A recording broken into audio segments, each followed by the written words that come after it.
Hey guys, Heidi Preeb here.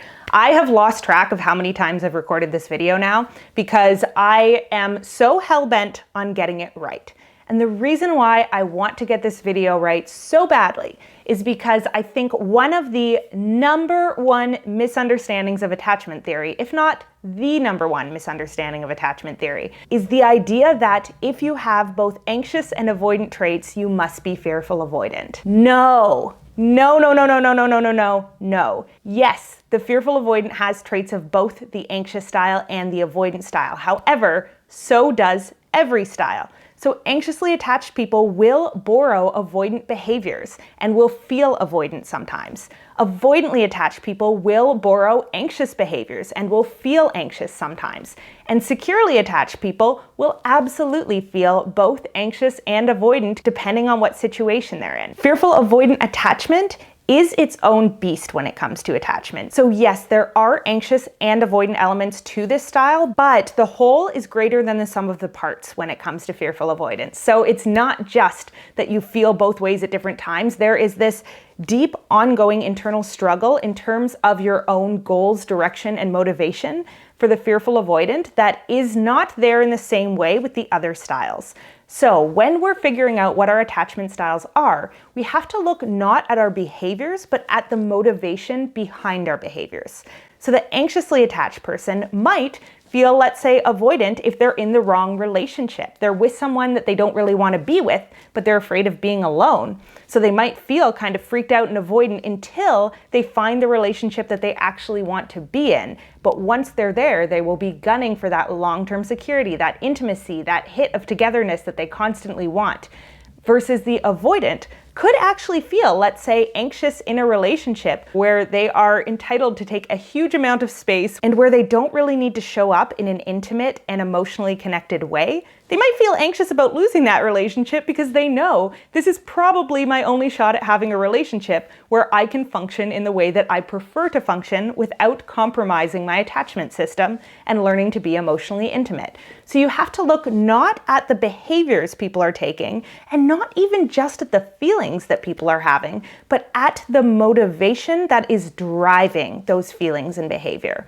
And when we get to the fearful avoidant style, you'll see that the motivations of this type are quite disoriented, and that is what characterizes it as different from the anxious or the avoidant style, is that internal disorientation about, am I supposed to be going right or left? Am I supposed to be wanting love or wanting independence? There is a chronic sense of distrusting the self, but also not ever being able to put trust in other people. So we're going to go over how all of that plays out, and in this video, I am going to be making a lot of distinctions between the fearful avoidant and both the anxious and avoidant styles, because again, these behaviors can be seen across a range of different attachment styles, but what we're looking at here is why the fearful avoidant is doing what they're doing and what their internal experience is relative to the other attachment styles. And of course, it's me, so I will have a bunch of metaphors sprinkled through this video that hopefully are helpful, but we'll see. So sign number one that you might have a fearful avoidant attachment style, and this is the kind of classic one. You crave intimacy desperately, but you have a deep and intense fear of committed relationships. So what you'll really often see with fearful avoidance is that they want closeness, they want connection. It's not like the avoidant style, where when you meet them, they're kind of cold and a little bit distant and it takes them a long time to warm up. Fearful avoidants often arrive in relationships with warmth, with presence, with emotional intensity in a lot of cases, but most of them have early experiences of enmeshment. So what that means is that from a young age, a lot of fearful avoidants kind of internalize the idea that to be in a relationship means to give up my independence and my sense of self and to give endlessly of myself to the other person. So there is this struggle that goes on in the minds of the fearful avoidant because they are people. They really like close, intimate connections, but they are very afraid of losing their sense of self in a relationship. So they make this deal with themselves a lot of the time that I'll go into a relationship, I'll get that hit of intimacy, I'll get that sense of connectedness, but I'm going to pull back and I'm not going to enter into this relationship long term, because to be in a relationship long term would mean to lose my sense of self. And I don't want to do that. So they kind of look at relationships as like short-term solutions to emotional pain that they feel or to a sense of needing intimacy. But unlike the anxious style, they don't want that relationship to continue long-term. They're very afraid of the relationship lasting. So what you'll often have as your internal experience as a fearful avoidant is it's kind of like saying, okay, I really want to go to the store, but it's cold outside, right? So I'm just going to bear the cold until I get to the store. And for the fearful avoidant, relationships are kind of like saying, okay, I really want intimacy and closeness, but I know I have to give up my sense of self to do it. So I'm just going to bear the separation from myself for as long as I need to be in this relationship, but eventually I'm going to need to return to myself.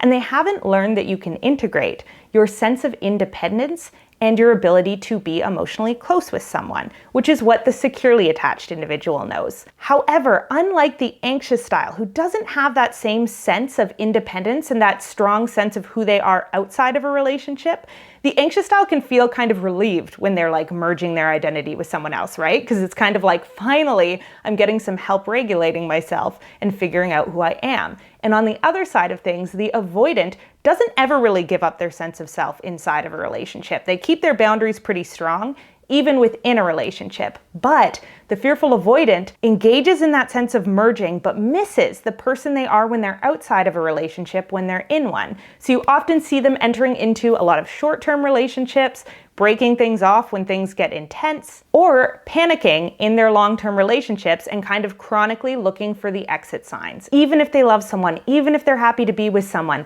there is this sense of, I can't be my full independent self in a relationship, so I have to always know when this is going to be over. That sense that, this will end is a big feeling of relief for the fearful avoidant. Because they're like, once this ends, I get my sense of self back. And that can feel like either a win-win situation or a lose-lose situation. And by win-win, lose-lose, I mean like internally, depending on the day, the mood they're in, the needs they have, what's being triggered for them. But essentially, what you need to know is that the fearful avoidant tends to only feel comfortable in relationships where there is an expiry date, an end date, or when they can at least tell themselves, I'm going to get out of it at this point. The idea of long-term commitment, even to someone they really love, is terrifying. Sign number 2 that you might have a fearful avoidant attachment style. You ricochet between overtaking responsibility in a relationship and undertaking it. So this is a bit of a complex concept, and I'm going to spend a lot of time on it because it really matters. So we'll talk about this a little bit more as the video goes on, but the fearful avoidant tends to have very unhealthy relationships. And the reasons why are myriad and complex, but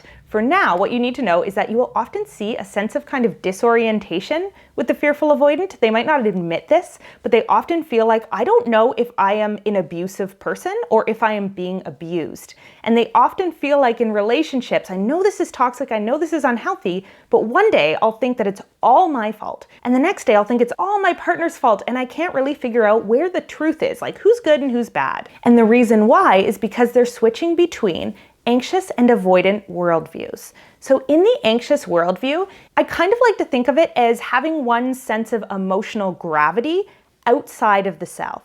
So the anxiously attached person places a really big emphasis on what's happening in their relationships and in the world outside of them because they believe that one's internal reactions are a direct response to what's happening in the world. So there can be this blind spot around the inner world for the anxiously attached person. Like they might think, if someone yells at me, if someone calls me a mean name, I'm going to be sad. That's just cause and effect. Like there isn't as much of a mediating factor of the individual's emotional regulation system. Whereas on the flip side, an avoidantly attached person might be actively getting verbally abused and they're just kind of like, wow, that person's an asshole. Like something's going on with them. And there isn't that same sense of because someone says something to me, I have to emotionally react to it. There is a very clear sense of differentiation between self and other for avoidantly attached people, but with anxiously attached people, there is almost no differentiation. So they tend to think like, if someone does something mean to me, if someone is rude to me, if someone upsets me, then of course I'm going to be emotionally upset, right? Until they start working on their attachment wounding, they don't realize there is the opportunity for me to pause, reflect, and choose my reaction. And this is why, for anxiously attached individuals, I find that this is the type most likely to kind of be like, my partner's a narcissist, my partner's a psychopath, because there's this thing called psychic equivalence, where basically you believe that the extent to which you're feeling bad must reflect the extent that the situation you're in is unhealthy and victimizing you. But often what's happening is that the anxiously attached person might be having a trauma response or an emotional flashback where, let's say they're in a situation where they're having a fight with their partner and it is triggering these feelings from like early childhood, and they are feeling overwhelmingly negative and hateful towards themselves and like they'll never get anything right. And they don't understand that that's an internal reaction that isn't coming from the outside. So they think, I must be feeling this bad because my partner is so terrible to me, because they automatically think that their emotions are a genuine reflection of the situation they're in.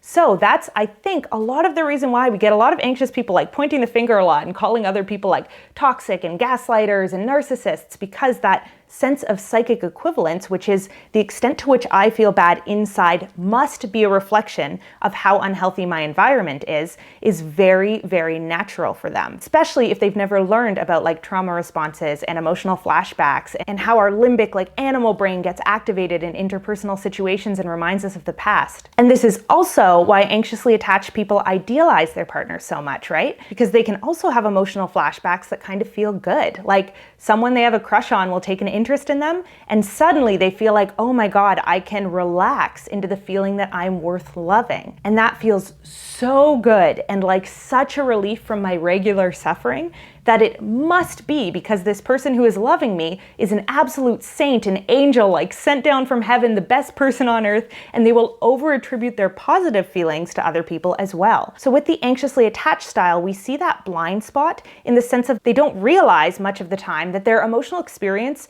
is being mediated by their own brain, their own physiology, their own hormones, and they often think that any emotion I'm feeling is a direct reflection of my environment. Now, with the avoidantly attached person, you will have the absolute opposite of this. The avoidantly attached person tends to feel very cut off from or differentiated from their environment, and their center of emotional gravity is very much internal, meaning even if someone is sitting there throwing insults at them, it's not that this will never hurt. It will hurt, and often it will hurt on kind of an unconscious level that they don't necessarily realize and take the time to process.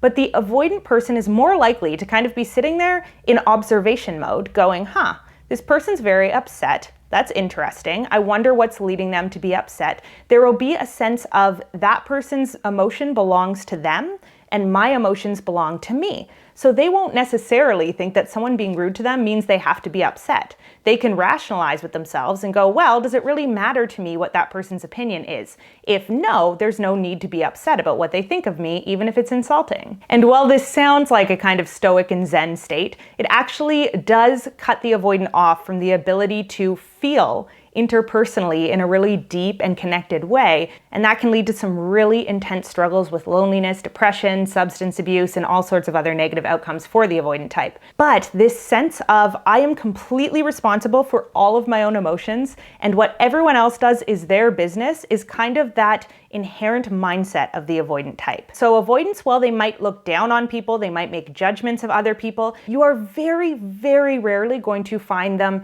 saying something like, oh, that person made me feel sad, that person made me upset, because the avoidantly attached person believes that they are radically responsible for their own internal emotional experience. So they can say like, oh, that person yelled at me and then I internalized what they said and now I'm thinking of myself in a different way. Like there's this sense of being able to observe one's emotional experience, but there's not the same connection between the self and the environment the same way that you see for the anxiously attached type, or you see this in a healthy way with the secure type, right? So the secure type has kind of an inner emotional center of gravity, but they can also kind of share in someone else's center of gravity. So they're able to both have a dynamic interplay emotionally with someone else where they can kind of feel what someone else is feeling and really feel connected to them in real time, like they're kind of flowing together emotionally, but they don't lose their sense of self in that process. So the secure person is kind of like, yeah, when there's green flags, when everything feels good, I can flow with someone else's energy, but at the end of the day, I always know that my emotions belong to me, and if I feel hurt or upset by something, I can take care of that within myself, or I can talk it out with that person depending on what's appropriate, right? There is this ability to discern between when self-care is needed and when relational repair is needed, and often with a securely attached person, you see them doing both.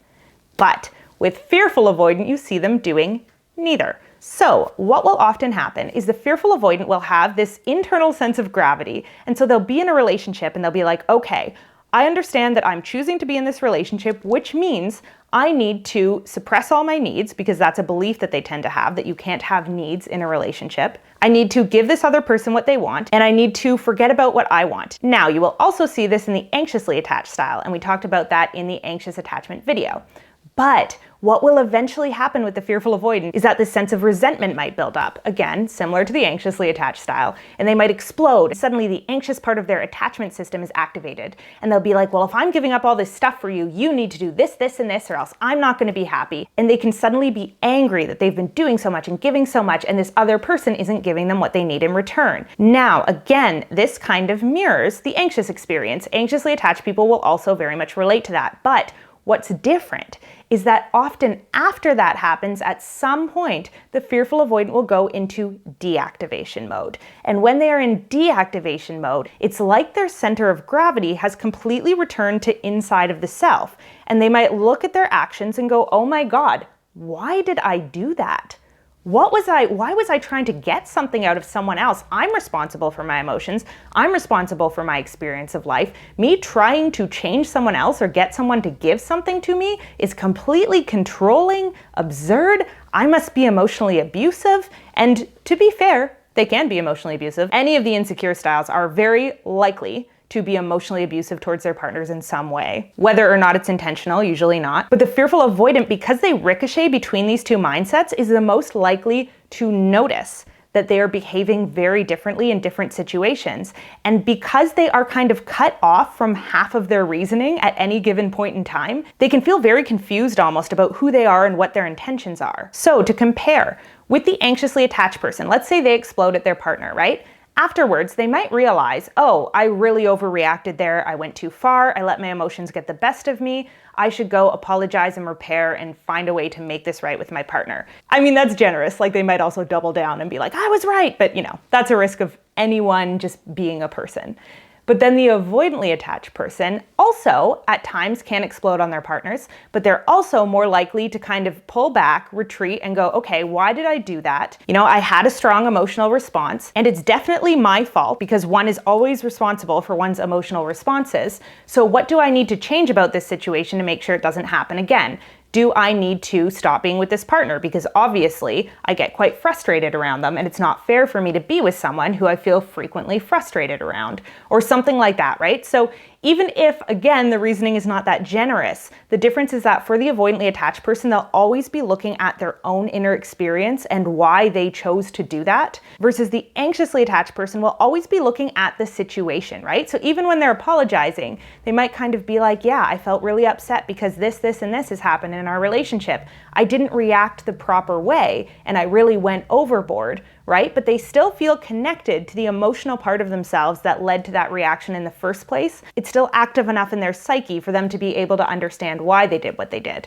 But when the fearful avoidant is in deactivation mode, they might feel like, I can no longer feel connected to the emotion that I had in that situation. I feel like I went crazy. I feel like I was not myself. And so they might look at their behavior through like a very logical, very almost psychological stance. And then they might feel like overwhelming guilt, overwhelming feelings of like, I need to completely change my act. I need to really figure out what it is within myself that reacts in these intense, strong emotional ways. And they'll feel like I must be crazy, something must be really wrong with me, because when they're deactivated, they can't access the emotions that they were feeling in that situation. And they can't properly process the fact that there is an interplay between themselves and the other person that is creating an emotional loop. They believe when they're deactivated, like the avoidant, that nothing their partner does can affect them, that nothing their partner does really has to do with how they're feeling. And so they will overtake responsibility for the relationship, maybe like believe that they're the narcissist, they're the abuser, they're the sociopath. But then when they're activated again, those emotions come back. So it is this kind of vicious cycle,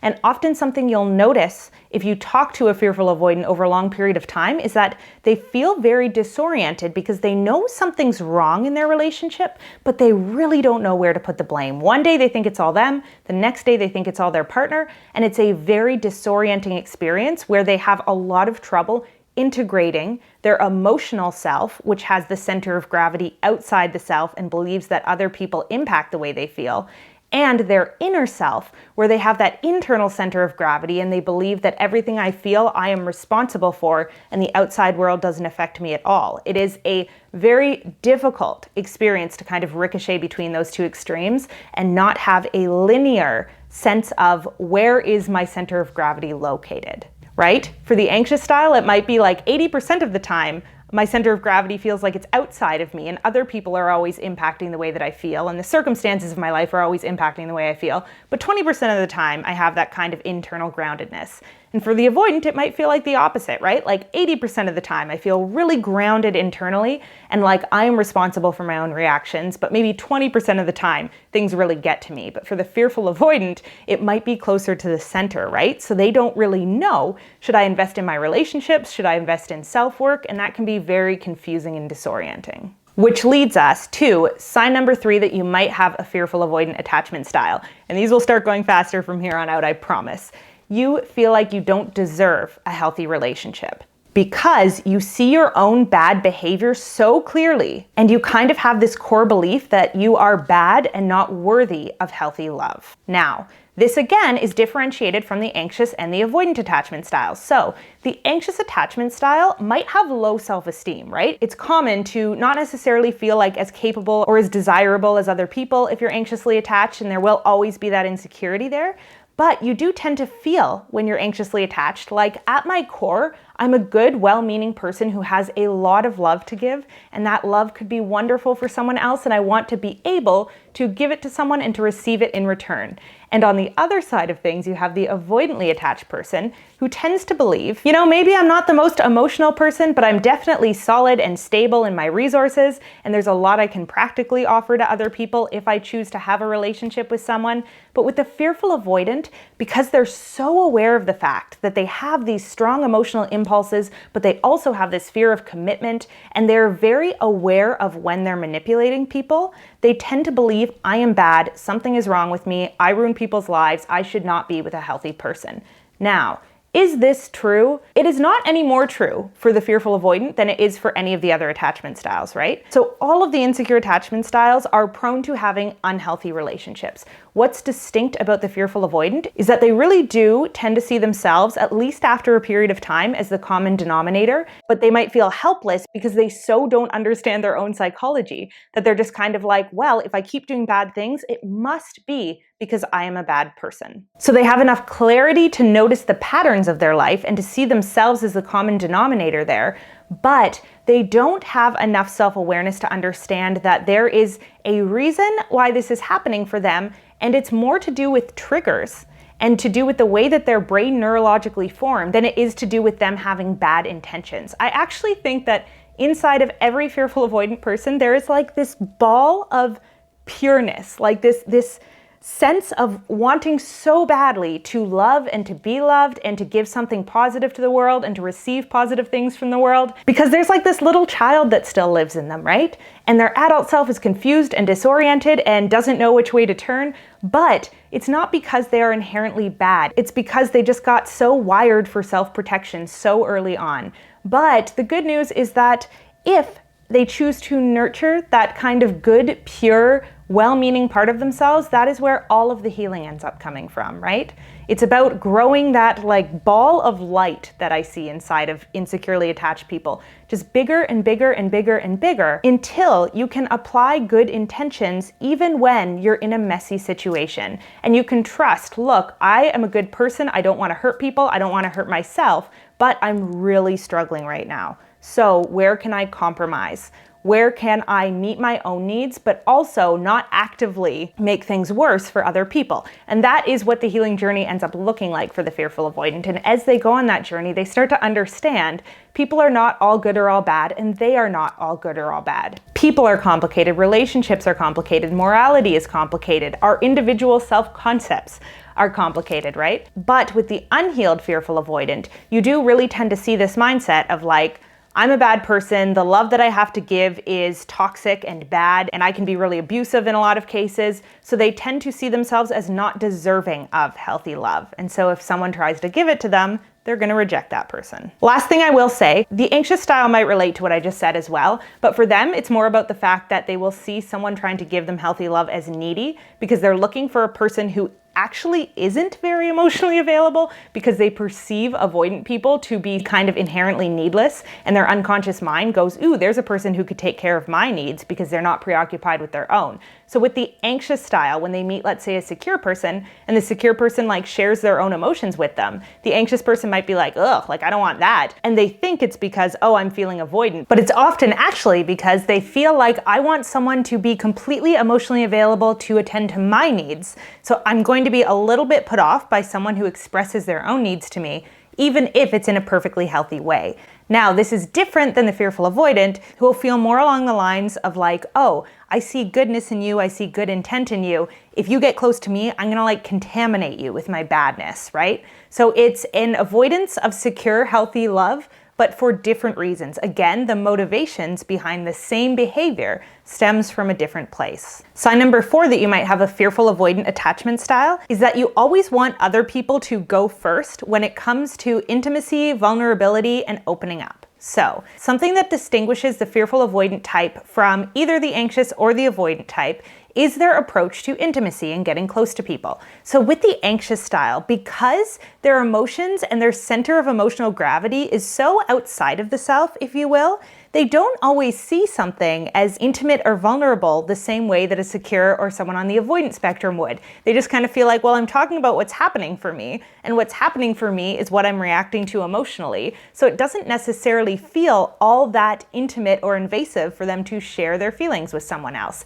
They just kind of see it as like, well, I'm just telling you what's going on. And on the flip side of things, avoidants might feel like no matter how close they get in relationships, they're always going to keep a certain level of emotional distance from the other person. And the secure person kind of feels like there's an interplay of this energy for them. So their center of emotional gravity is definitely internal. They feel like they're in control of their responses the majority of the time, but they can also kind of get into tune with someone else emotionally, if you will. So what that means is that the secure person is never really giving over ownership of their emotions, right? They're never truly putting their entire well-being and heart in someone else's hands and saying, please keep this safe. They're kind of going, I'm okay with myself, but also I like when we can engage with each other. I like when we can share in the experience of life and when we can have an influence on the way that one another feels and thinks. And so there's almost this natural sense of collaborative, loving energy between secure people and the people that they choose to surround themselves with. They never really lose themselves in a relationship, and they always feel independent, but they really recognize that people affect each other, and we have to be conscious and thoughtful about what we say to other people, and also about what kind of people we surround ourselves with, because we do emotionally react to the people in our lives. And why not make it as easy as possible by making sure that we're surrounding ourselves with healthy, loving people who probably aren't going to make anything harder than it has to be for us. Now, with the fearful avoidant, they kind of feel like I can either keep my center of emotional gravity inside of myself, or I can give it up and hand it over to someone, but if I do that, I need to be really sure that that person isn't going to hurt me. So they tend to be a lot more guarded when you first get to know them, even though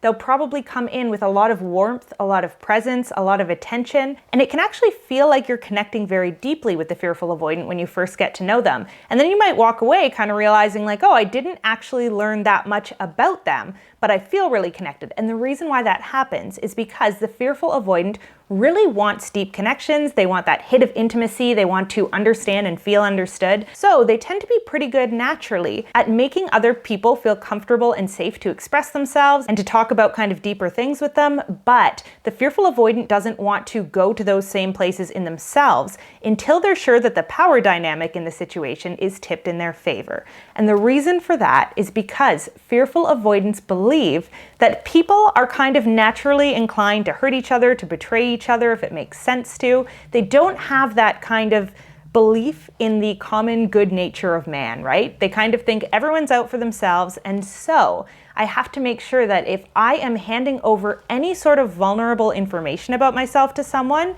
I have to know that either I have something worse on them, so if they spill my secret, I can spill theirs, or I have to be reasonably sure that, let's say, that person really likes me, maybe a lot more than I like them. So it's not as big a risk to share something with them because I know that they're probably not going to hurt me because my rejection of them would hurt them, right? So they're kind of always evaluating what's the likelihood that this person is safe for me to open up to. But unlike the secure or even the anxious style, they don't look for markers of safety like, oh, the person is warm and kind and comforting.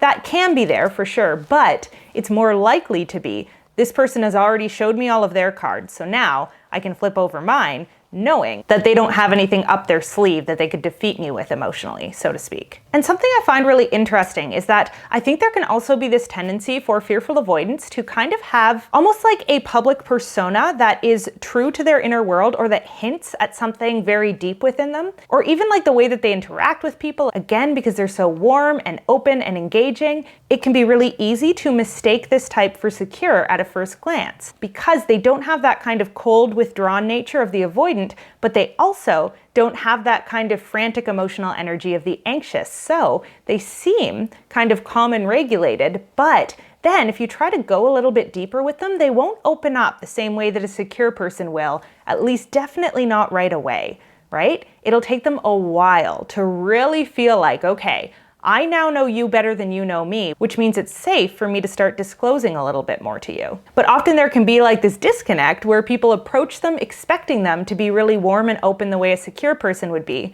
and then get kind of confused when like the fearful avoidant isn't offering that actual experience of emotional intimacy. They might be comfortable asking you questions and getting to know you really well, but it's going to take them a long time to share anything that's going to be actually vulnerable for them, even if they've already kind of hinted that that's in there somewhere. So you also generally will see this in terms of who pursues versus waits to be pursued. And there are exceptions all across the board with this, but generally speaking, I've seen that anxiously attached people tend to be a little bit less worried about rejection because they really do believe internally, like, I am a warm, loving person who has a lot of love to share with someone, so I'm going to go out and kind of like try to give that love to people and see who's interested and see which of the people who I take an interest in reciprocate. But with the fearful avoidant, what I think you'll see more often is that they wait until someone takes an interest in them and they can be reasonably sure that they're not going to get rejected to start reciprocating emotion. So they can be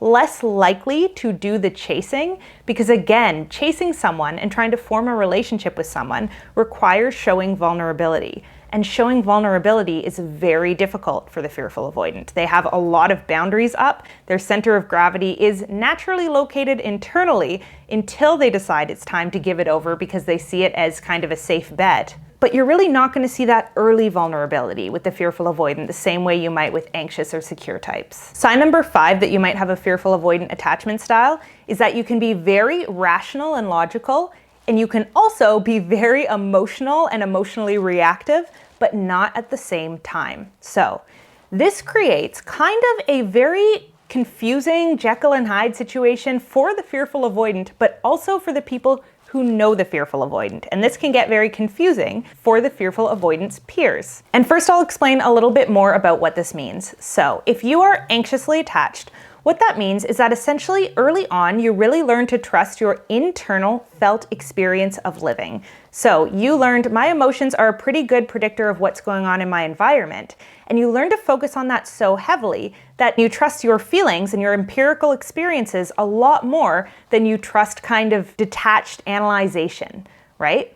And if you have an avoidant attachment style, the opposite happens. So early on, you found that your emotions were not a strong predictor of what was going to happen in your environment, and they weren't that useful to focus on. So you learn to over-rely on looking for cause and effect and trying to figure out like which rules and logical principles govern the world.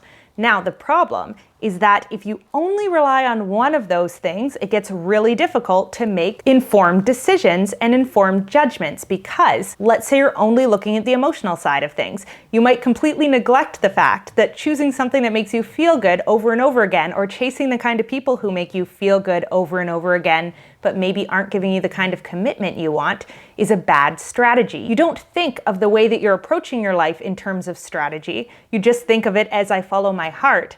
And so you rarely pause to figure out like what mechanically isn't working here. Where is my strategy that I don't want to call a strategy, but that absolutely is one, going wrong?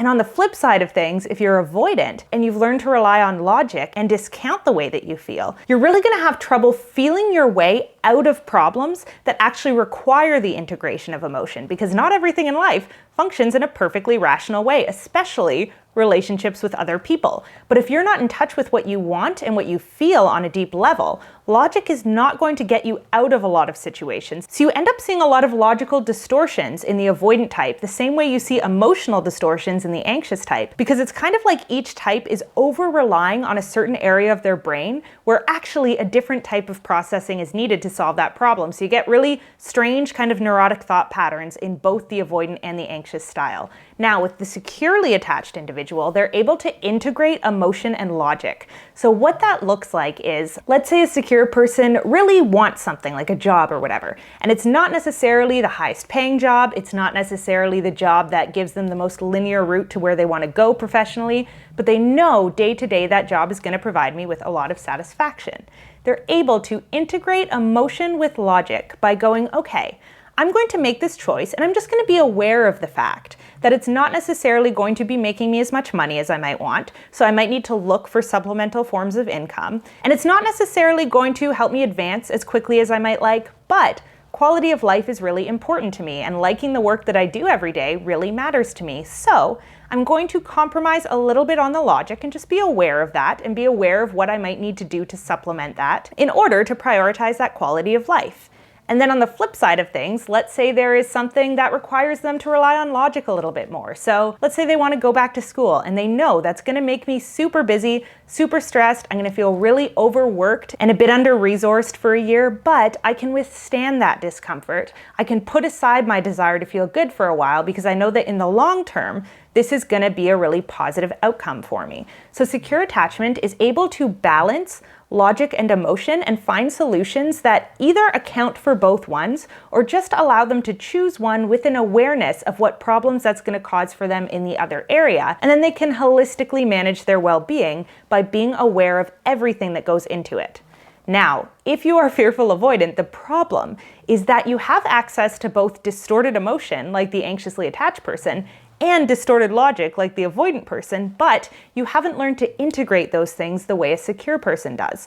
So you might be able to say, like, I really want this job, it really lights me up, and I know it's not the best choice, but I'm just gonna choose it anyway. But when you are activated in your anxious attachment system and you are making decisions based on emotion and emotional distortions, you don't take the logic into account. You're kind of not thinking about that when you're in that state, right? So you can make a series of emotional decisions without even being aware of the fact that this is going to cause major problems for me in another area. And this tracks with the experience of the anxiously attached person. But then what happens is when you are deactivated, when you are shutting down from your emotional attachment system and you go into avoidance mode, you're now going to look at your life and be like, oh my God, I've only been making these terrible emotional decisions. What am I doing? Now I need to get my life together. And then you will go into only logical decision making. And for a period of time, you will do only what makes sense. You will cut yourself off from emotion. You will kind of starve yourself emotionally. And what distinguishes this when the fearful avoidant does it from when the anxiously attached person does the same thing, because the anxiously attached person will do this sometimes. The fearful avoidant feels good when they're in deactivation mode. Like it kind of feels like a relief, like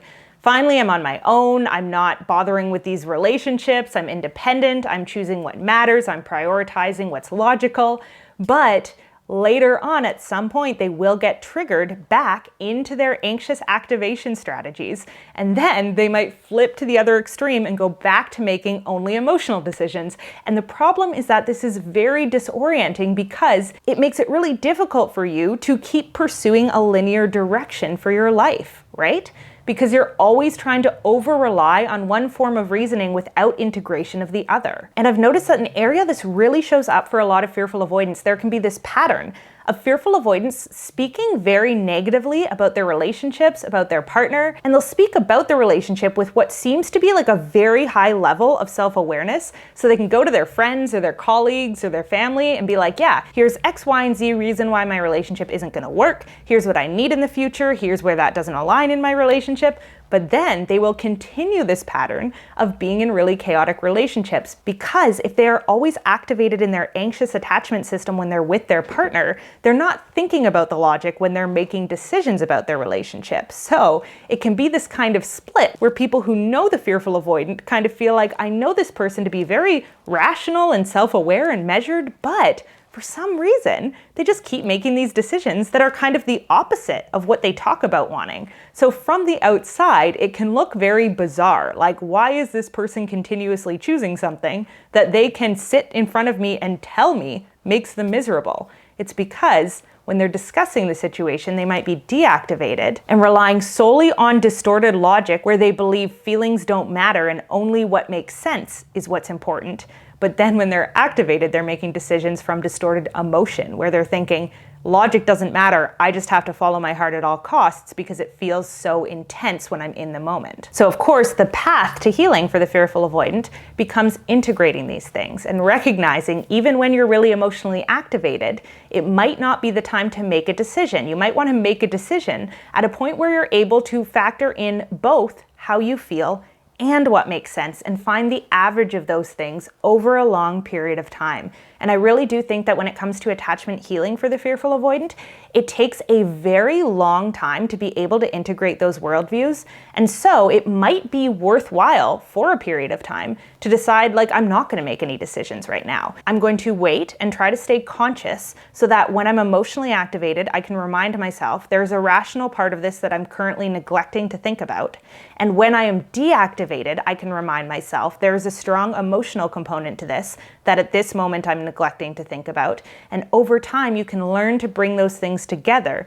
And like the secure person, factor them both in, have an internal negotiation about what makes the most sense for you at this point, given these seemingly conflicting interests, and then figure out how to take an average of what you want, as opposed to ricocheting from one extreme to the other. Sign number 6 that you might have a fearful avoidant attachment style: you are highly aware of power dynamics at all times. Now, we have already talked a little bit about this when it comes to when the fearful avoidant will and will not open up, but this is an important one because from a very young age, fearful avoidants kind of learned you have to be strategic in your approach to people, right? They have that negative view of self, negative view of others. So they tend to have this belief that at the root of every single relationship is an inherent power struggle.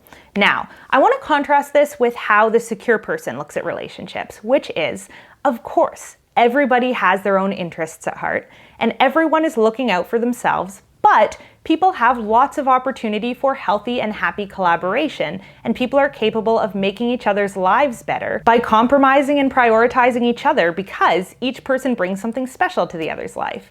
But because the fearful avoidant kind of looks at relationships as like, I can keep my center of gravity or I can hand over my center of gravity, and they don't understand that you can keep most of your center of gravity but outsource like 25% of it so that you can flow interpersonally in relationships. They're always kind of on the lookout for like who has the greatest hold over a given situation, whether that is in a friendship, a work relationship, a romantic relationship. It is always present and always in the back of their minds. And again, this is how they choose when to open up, when to self-disclose, when to start trusting people. For the fearful avoidant, because they have such an inherent sense of distrust in other people, the kind of closest that they get to trust really is the feeling of it would hurt you to betray me, right? So if they can see that someone else's interests are aligned with theirs to the point where it would be harmful for the other person to betray them because it would cause a cascade effect that would topple back on them, that's kind of like the closest a fearful avoidant who is unhealed comes to trusting someone, is the recognition that like we're aligned in such a way that you hurting me would hurt you. So now I can relax a little bit and hand over some of my center of gravity to you. But if that is not present, if there's someone who they perceive to have their own interests at heart and not the fearful avoidance, they are highly unlikely to be trusting. And on the flip side, they're always going to be kind of looking for like leverage points. What do I have that someone else wants? What does someone have that I want? What might someone be trying to get out of me? What am I trying to get out of other people? So they can be hyper aware both of what they have to offer that other people might want and vice versa. And that, again, is not conscious. It might not even be something that consciously enters their awareness at any point, but it will come out in terms of who they feel comfortable around versus who they feel a little bit more on edge around and who they don't want to relax around. That's often a situation where they feel like the power dynamic is shifted out of my favor. And so I have to pull back and make sure I'm keeping my own center of gravity close, right? This can actually, I'm getting a little bit off topic, but this can actually be how the fearful avoidant feels when they're very attracted to someone, especially if they don't know if that feeling of attraction is mutual. They might feel a little bit consistently on edge because they're kind of like, ooh, I can tell that I want your approval, but you don't necessarily want my approval. So unlike the anxiously attached person who, in that case, might feel like, okay, well, I'll go show that person that I can give them things, that I can add to their lives, that I can be very loving and warm, and maybe they'll start to approve of me. The fearful avoidant might be like, okay, I have to figure out how to be good enough for that person in some objective way so that they come to me, so that the power dynamic starts tipping in my favor once I know they're attracted to me, and then I can open up and get to know them. So it's kind of this constant game of like not wanting to go first. And so if the fearful avoidant wants something from someone, they have to figure out how to shift the power dynamic in such a way that they won't be losing control by pursuing something with that person. Sign number 7, you might have a fearful avoidant attachment style. You have a hard time making decisions because your feelings are very inconsistent. Now, this is once again a theme that we've kind of gone over quite a bit in this video, but I really want you to think about how disorienting it is to only really be in touch with either your reactive emotional side or your cold kind of calculating logical side at a time. And I think that as the fearful avoidant gets older and they start to recognize their own patterning a little bit more and really see what's happening in terms of that ricochet between the emotional side of their lives and the more logical controlled side of their lives, they can develop a really great self-awareness around this and start to understand, just because I feel like I really want something right now, I might not feel the same a week from now, a month from now, a year from now. And so they can at least begin to acknowledge I have a very chaotic experience of how I make choices. And so I might want to wait a really long time to kind of make sure that something I'm thinking about doing is something that I'm going to feel consistently aligned with, right? But that requires them being able to keep that awareness even in the moments when they're feeling really strongly about something, and that's very difficult. And there can also be this case of almost not pseudo self-awareness, but where they can kind of recognize parts of themselves but forget how it feels in the moment to play out those parts of themselves. So let's say you'll have a fearful avoidant going into like a career path where they're like, I'm going to be a public speaker or something because I know I have these deep emotions and I have a lot of wisdom to share, but then they get to the point in their career where they would have to actually be vulnerable, actually show up in a way that they find to be a bit scary because they're not sure that the power dynamic is tipped in their favor. And then they're going to freak out, deactivate, go back into avoidance mode, and suddenly feel very kind of cold and closed off and like they can't pursue that path. And so there can be like enough self-awareness that they believe they can do it all. Like I can have a career or a relationship that combines emotion and rationality, but they forget that they're not necessarily choosing when they show up with emotion and emotional awareness and when they show up with logic and reason.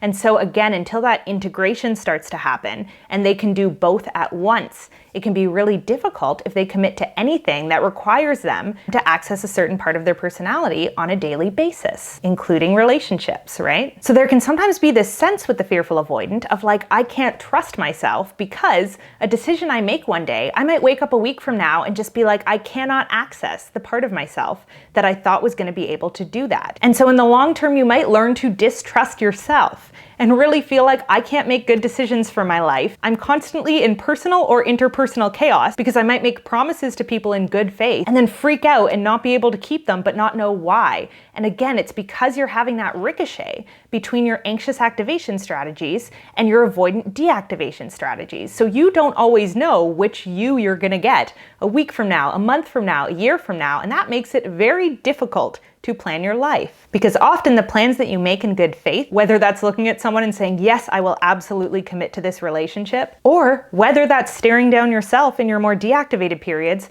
and going, I'm going to clean up my act and get really emotionally healthy, and I'm not going to give into these strong emotions anymore, you are not factoring in the other side. So the more you become aware of that inner disorientation, the more difficult you might find it to make major decisions because you just don't know what you can and can't depend on yourself to follow through on. Sign number 8 that you might have a fearful avoidant attachment style. You read other people really easily. So this one can be a really big pro, right? A lot of fearful avoidants are really into people-oriented fields where being able to really deeply understand and unpack the human psyche is an imperative to that field, or they'll bring that awareness into other fields, right? I know one fearful avoidant person who became one of the best poker players in the world because they were so good at reading minute facial expressions on other people and little subconscious like tics and tells that they had, that they were able to use that information to become exceptional at telling when other people were lying or bluffing. So this can be a really cool skill, even though it formed because of a maladaptive environment.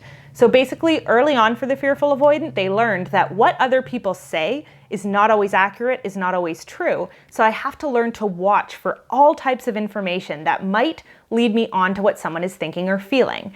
Now, where this differs from the anxious strategy, because the anxiously attached person does also have that hypervigilance around others' behavior, is that the anxious person can get kind of blinded by their idealization of other people, whereas the fearful avoidant, that can happen for. They can have a lot of limerence, they can idealize people the same way the anxious does. But where the fearful avoidant kind of has the advantage here is that they're a lot more comfortable looking at the negative parts of themselves. So often with an anxiously attached person, it's really difficult for them to admit to themselves when, let's say, they're being manipulative or they're trying to get something out of someone else. But the fearful avoidant is a lot more comfortable admitting to themselves, I'm being strategic, I'm being manipulative here. So it's easier for them to also spot when other people are doing those things, right? So they tend to be pretty good at understanding how the power dynamics are playing out in a given situation, what people's motivations are, and why and when people might lie or show up dishonestly, as well as which delusions people might be holding about themselves, right? Because they have that ability to kind of switch back and forth between the anxious side of things, where they do feel like at times they're seeing the world through rose-colored glasses, they're idealizing people, they're fantasizing and inventing stories in their head, and then going into that deactivation mode where now they're recognizing all of that stuff that they do for what it is. They have both sides of the spectrum, right? They can see the areas in which other people are deluding themselves, over-relying on emotion, or under-relying on emotion, and having thought distortions because they've accessed both sides of that spectrum. Ironically, the only people that fearful avoidants tend to be really bad at reading are secure people who are operating from a place of, I'm okay, I have empathy for myself and trust in others, and that mindset is so foreign to the fearful avoidant that they might kind of feel like, come on, like what's your game plan? Like what strategy are you using here? When they meet a securely attached person who's not using a strategy, they are just truly being honest and showing up authentically in their interactions with people. But it's difficult for the fearful avoidant to believe that someone doesn't have a strategy because they were raised in an environment where to survive, you really had to have interpersonal strategies. Sign number 9 that you might have a fearful avoidant attachment style: you are frequently upregulated and you might even be addicted to emotional highs. Now, this can be true of any of the insecure styles. So fearful avoidant, avoidant, and anxious are all going to try to regulate themselves in kind of counterproductive ways at times. But what happens specifically for the fearful avoidant is that they have both the need for emotional intensity that the anxious style has, which means they often put themselves in situations that are very emotionally volatile, but they also have the inability to handle and process and be vulnerable about negative emotions that the avoidant style has. So when the anxious style puts themselves in these like emotionally intense, volatile situations, they often deal with their negative emotions by seeking out support, by going to friends or family members or their partners and asking for co-regulation. But the fearful avoidant doesn't understand. It's not really in their psyche in the same way that other people can help you with your problems and help change the way that you're feeling. So they'll put themselves in these kind of emotionally intense situations and feel deep pain or deep grief when something goes wrong, but they don't know how to co-regulate properly, so they don't necessarily feel comfortable being vulnerable about what they're going through with other people. So what they do is they try to make themselves feel better by balancing out that extreme pain with an extreme emotional high. And this can look very different depending on the person, depending on the pain. And again, all of the styles will choose unhealthy coping mechanisms in certain situations, but with the fearful avoidant, you will often see kind of an entire lifestyle that is oriented in a slightly more extravagant than normal way. Like they might have a breakup and then need to go like travel the world for 6 months. They can't sit with their pain, but they feel it, right?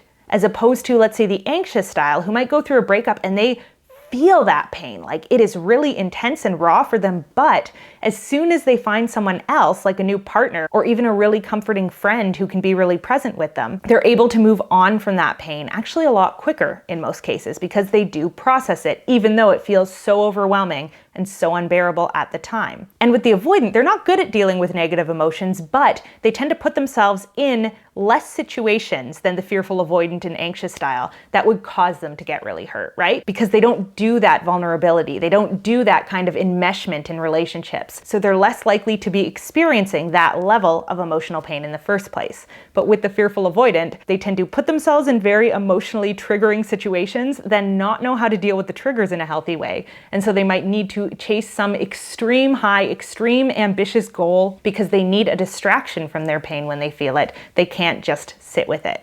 Now, to an extent, once again, all of the styles that are insecure will do this. Gabor Mate actually wrote a wonderful book called Scattered Minds, where he talks about the connection between ADHD, or inattentive thinking in general, and disorganization of the attachment system.